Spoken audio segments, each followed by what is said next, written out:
Bonjour, bienvenue pour cette nouvelle vidéo qui traitera des variables binomiales. Vous avez parlé dans les précédentes vidéos des 3 niveaux de technologie que l'on pouvait avoir. Quand notre économie, à la fois pour l'extraction de masse et la production d'énergie, était excédentaire, l'on pouvait via les usines accéder au niveau technologique supérieur. Ce qui nous permettait d'accéder à de nouvelles unités de niveau 3, sans que cela fasse disparaître pour autant les autres unités des niveaux inférieurs. Donc, vous voyez là, donc les unités de niveau 3, à quoi cela ressemble? Un robot sniper, char de siège, artillerie lourde, mobile.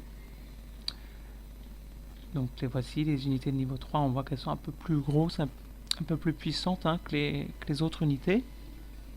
Alors, admettons que dans les effectifs de mon armée, qui peut être constitué de plusieurs dizaines à plusieurs centaines d'unités, 2% de mes unités soient des unités de niveau 3.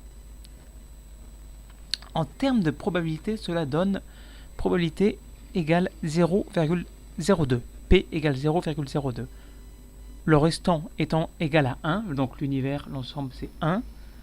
Donc le reste des unités c'est donc 1 moins P, 1 moins 0,02, ce qui est égal à 0,98%. Donc, si l'on sélectionne une unité au hasard, 2 événements sont possibles. L'unité est de niveau 3 ou l'unité n'est pas de niveau 3. Si l'on sélectionne 2 unités, 4 événements sont possibles.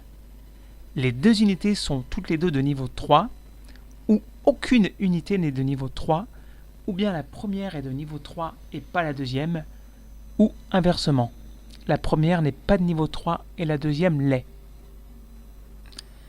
Si l'on sélectionne 3 unités, il y a encore plus de combinaisons, 8 événements possibles. Donc, le nombre d'unités de niveau 3 dans un échantillon de 3 pris au hasard est appelé une variable aléatoire. C'est un exemple de quelque chose que l'on appelle variable binomiale, qui peut être défini comme le nombre de succès pour un événement indépendant des autres événements. Avoir en effet la première unité sélectionnée de niveau 3 n'a pas d'influence sur le résultat pour les deux autres. Pour chaque événement ou expérience, on peut dire les deux. Il y a 2 résultats possibles. Réussite ou échec. Maintenant, quelle est la probabilité que 2 des 3 unités prises au hasard soient des unités de niveau 3? Le pourcentage sur l'effectif total est 2% d'unités de niveau 3.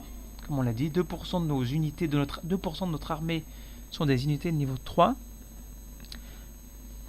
P est égal à 0,02. Notre variable aléatoire x, dans ce cas, est égal à 2 unités. Le nombre total d'échantillons est égal à 3. Le nombre de succès possibles est de 2 parmi 3. K étant le nombre de succès possibles, K est égal à 2, et N est la taille de l'échantillon, N est égal à 3.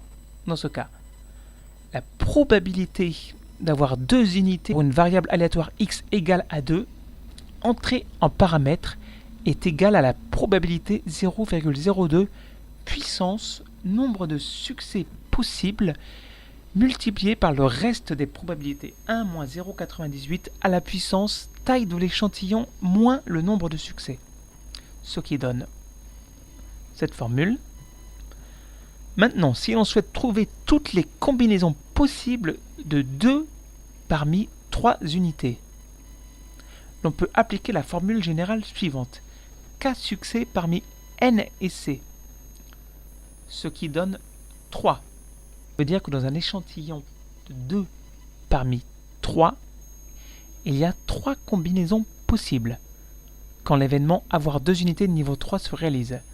Ça peut être la première et la deuxième unité qui sont de niveau 3, ou bien ça peut être la première et la troisième qui sont de niveau 3, ou bien la troisième combinaison et dernière possible, la deuxième et troisième unité sont de niveau 3 et pas la première. Donc 3 combinaisons possibles dans la réalisation de l'événement.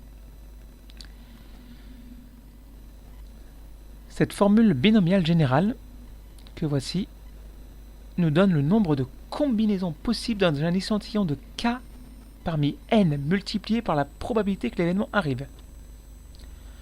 Soit 3 le nombre de combinaisons possibles de 2 parmi 3 multiplié par la probabilité d'avoir 2 unités de niveau 3 parmi 3. Soit 3 multiplié par 0,00392. On a un peu moins de 0,11% de chance de probabilité d'avoir 2 unités de niveau 3. Je reviendrai dans la prochaine vidéo expliquer plus en détail le n factoriel.